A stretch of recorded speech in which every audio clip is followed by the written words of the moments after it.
time and with a growing reputation as a footballing nation. 69, 70, 71, 72, 73, all these summers, a Dutch team was in the final of the European Cup. Then everybody realized, hey, we've got a big name to defend now. We, 5 years are dominating Europe, we can't look like fools, it's impossible. But Holland were never going to look like fools. Stars like Johan Neeskens, Johnny Rep, as well as Cruyff himself would see to that. It's not a question of pressure, it was more responsibility. Michaels was a big help because he arranged the organization outside the field and I could arrange it inside the field. Once again, it was the Cruyff-Michels partnership. They'd been together at Ajax, then Barcelona, and now with Holland, they brought total football to the World Cup. It just grew naturally from that base. Nobody really consciously made up this style. We had attacking defenders, midfielders who played deep, and everyone attacked. This became what is known as total football. Against Sweden, Cruyff produced the move that defined his talents. It took a couple of seconds to lose the defender, but we've been talking about the Cruyff turn ever since. I never did on the training or in free times tricks. I never did tricks. I saw something and I did it, and it just came out. There was an opponent there and you had to outplay him. So that was the easiest way, so you just do it. Against Argentina, Cruyff got his first goal of the tournament. The Orange machine was gathering force, but the biggest challenge was still to come. The big game was against Brazil, the World Championship. That was really a game where everybody was focused.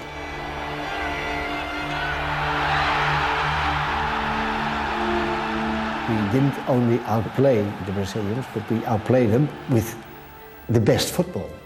We just played football which the world loved, and that against the Brazilians. After 65 minutes, Cruyff produced a clinical finish to another flamboyant Dutch move. Holland were in the final. They were to face the hosts, West Germany, but they arrived at Munich's Olympiastadion in confident mood. We knew we were much better. We were not afraid at all. It was an extraordinary start to a World Cup final. Cruyff picked up the ball and took on the German defence. He got a penalty. And Johan Neeskens blasted it home. Holland were ahead before any West German player had even touched the ball.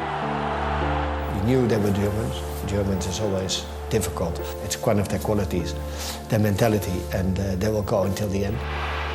The Germans fought back. They too won a penalty, which Paul Breitner drove home. The German reaction didn't stop there, and by half-time they were ahead, this time through Gerd Müller.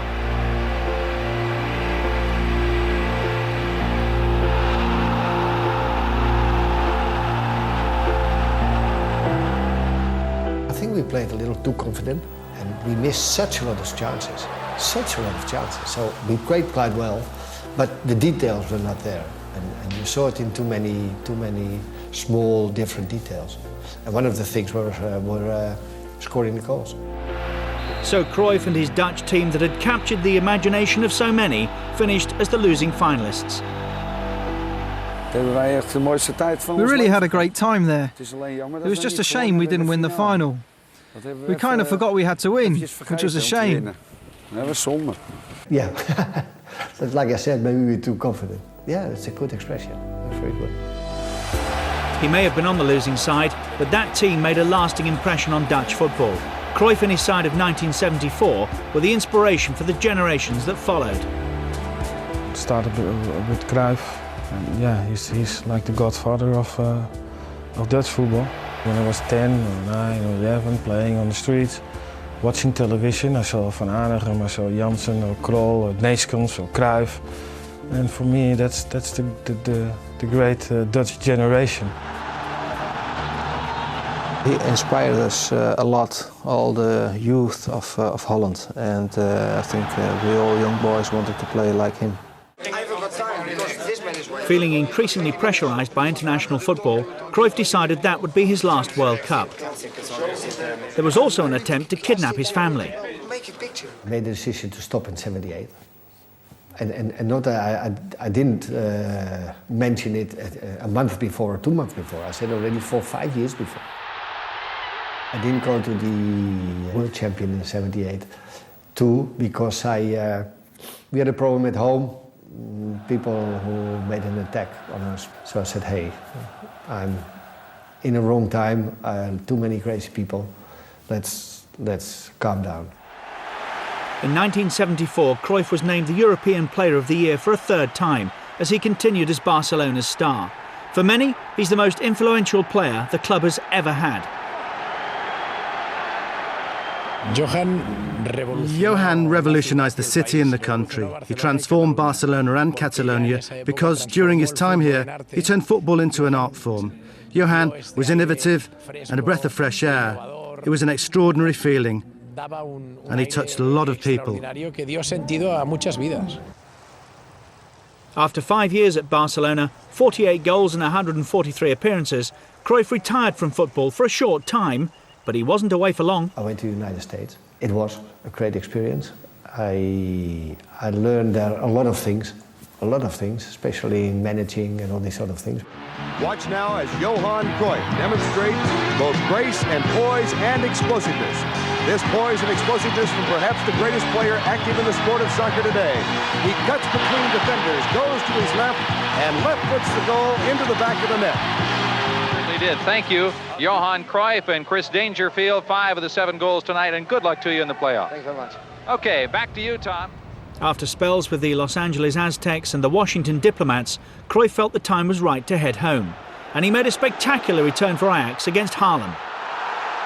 There was a lot of skepticism in the way that he was. You know, he did have an age, and how is he going to be?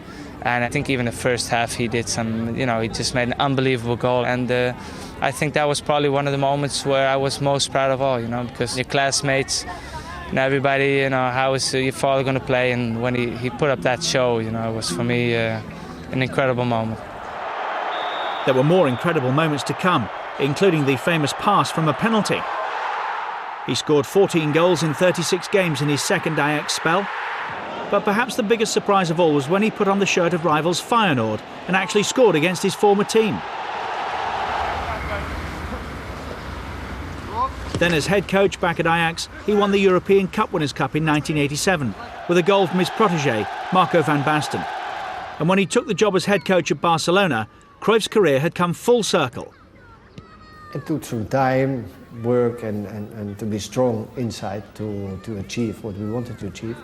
And it was just the way we played with Holland, the way we played with Ajax, and I thought you could have the possibilities here to do the same thing here, and that's what he achieved. Back at Barcelona, Cruyff put together a team that played football how he wanted the game to be played. They called it El Dream Team, and they even managed to beat Real Madrid 5-0 as well.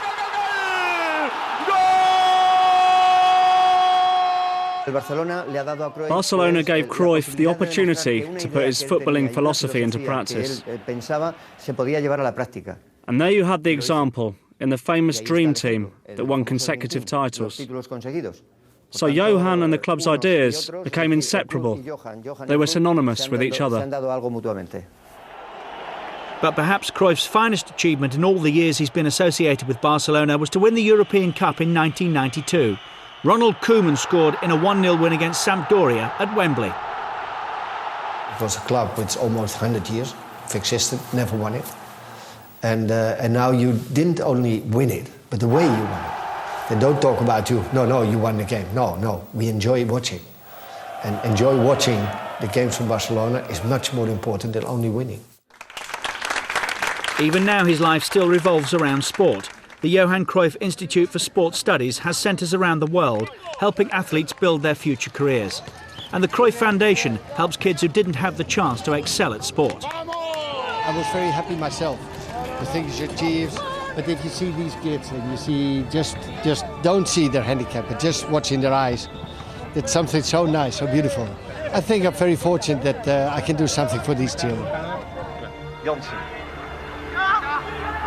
It all started on a football pitch in Amsterdam. But by the time that Cruyff had played his last game, he could be spoken about as one of the very greatest players of all time.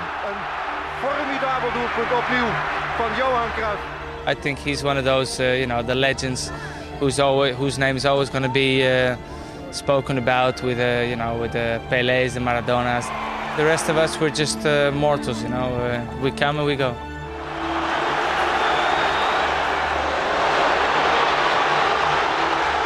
Johan Cruyff, Maradona, Pelé, Eusebio, they were all fantastic players.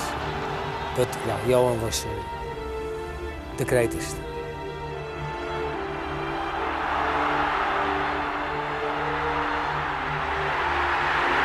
You can be proud of it, or you have to be proud of it. From that stage on, to be proud, don't think about it too much, because you might get big-headed or whatever. But it's just that I had a fantastic career where I enjoyed myself very much.